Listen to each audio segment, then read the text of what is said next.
هذه أبرز العناوين. بيبي يفقد أعصابه بعد إقصائه من قبل المنتخب المغربي. عاجل. أول تصريح من رونالدو بعد الهزيمة. أنصير يتجاوز باصير وكاماتشو ويصبح الهداف التاريخي للمغرب في المونديالات.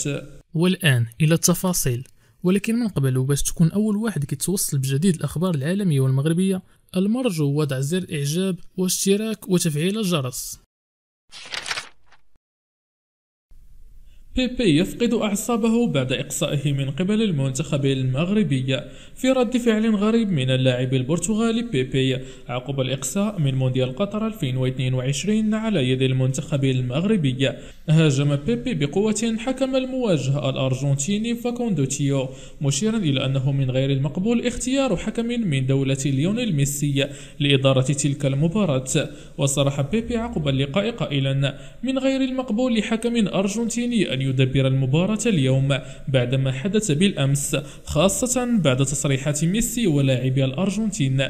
ثم تابع: أنا لا أقول أن هذا عذر، لكن ما الذي لعبناه في الشوط الثاني؟ لا شيء، حارسهم كان متوقفا طوال الوقت.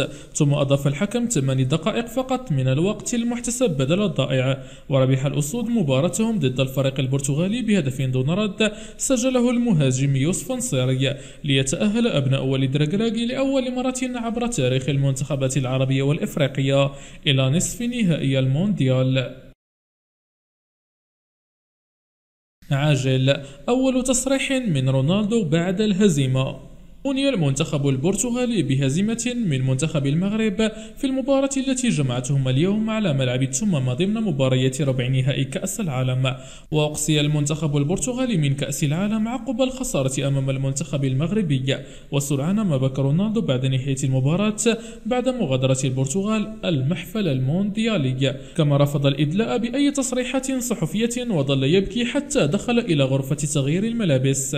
ليؤكد زملاء النجم البرتغالي بعد ذلك أن كريستيانو رونالدو قرر الاعتزال الدولي بعد الهزيمة أمام المنتخب المغربي. يشار إلى أن كريستيانو رونالدو شارك في مباراة منتخب بلاده ضد المغرب كبديل في الشوط الثاني من المباراة، وكانت هذه المباراة رقم 196 التي يأخذها الضون متساويا مع الكويتي بدر المطوع، وهذه هي المرة الثانية على التوالي التي وضع فيها المدرب البرتغالي فرناندو سانتوس كريستيانو رونالدو على دكة البدلاء. هذا وكانت قد أشارت العديد من التقارير الصحفية إلى أن كريستيانو رونالدو سينتقل إلى فريق النصر السعودي في الانتقالات الشتوية القادمة. أنصير يتجاوز باصير وكاماتشو ويصبح الهداف التاريخي للمغرب في المونديالات. تمكن يوسف نصير لاعب المنتخب المغربي لكرة القدم من رفع رصيده التهديفي إلى 3 أهداف في مسابقة كأس العالم، وسجل نصير هدفه الثالث في مشواره بنهائية كأس العالم عقب هدفه ضد البرتغال. وسبق ليوسف نصير أن سجل ضد منتخب إسبانيا في نسخة 2018 التي أقيمت بروسيا، وسجل ضد بلجيكا في دور المجموعات بالنسخة الحالية. يشار أن 3 لاعبين في مشوار المنتخب المغربي سجلوا هدفين في المونديالات السابقة، ويتعلق الأمر بصلاح الدين بصير وعبد الجليل هذا الملقب بكاماتشو وعبد الرزاق خيري. المغرب يطيح بثالث مدرب لعمالقة الكرة الأوروبية سانتوس. غدا سيتم الحسم في مصيري. وصف فرناندو سانتوس مدرب المنتخب البرتغالي خروجهم من كأس العالم قطر 2022 على يد المغرب بالأمر المؤلم. وتلقى المنتخبان مساء اليوم في إطار منافسات ربع نهائي كأس العالم، حيث خسرت البرتغال بهدف دون رد. وقال سانتوس في تصريحات بعد المباراة: في الشوط الأول كانت هناك صعوبات، استغرقنا وقتا طويلا للدخول في المباراة، أراد اللاعبون ذلك لكنهم لم يستطيعوا، وكان لديهم الكثير من الإرادة. وأضاف: كانوا واثقين جدا، ولكن الحقيقة هي أننا لا يمكننا شرح مباراتنا بالكامل، خاصة بالنظر إلى الافتقار إلى التسجيل، لم نتمكن من ذلك وعمل اللاعبون كثيرا. ووصل: هذا مؤلم، ترك كأس العالم مؤلم دائما، سيستمر هذا الجيل في الحصول على فرص للقيام بأشياء جيدة جدا، وليس لدي شك، لقد أظهر ذلك هنا واستطرد، لكنها خيبة أمل. كان الفريق سعيدا وواثقا ومتحفزا، لقد كان قويا جدا، لقد كنا مقتنعين بأننا يمكننا أن نصل إلى النهاية وننتصر.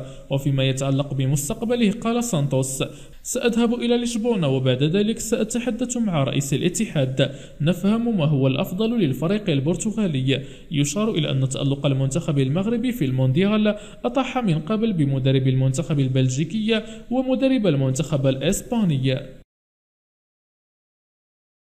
الدراجي بعد تألق الأسود. مباريات كأس العالم تكسب ولا تلعب، وما كان وهما للأفارقة تحول واقعا. تفاعل الجزائري حفيظ الدراجي معلق قنوات بي ان سبورت القطرية مع فوز أسود الأطلس على نظره البرتغالي بهدف ل0، بلغ بفضله المربع الذهبي. وكتب الدراجي: المنتخب المغربي في نصف نهائي كأس العالم على الطريقة الإيطالية بعد أن سجل 5 أهداف وتلقى هدفا واحدا في 5 مباريات.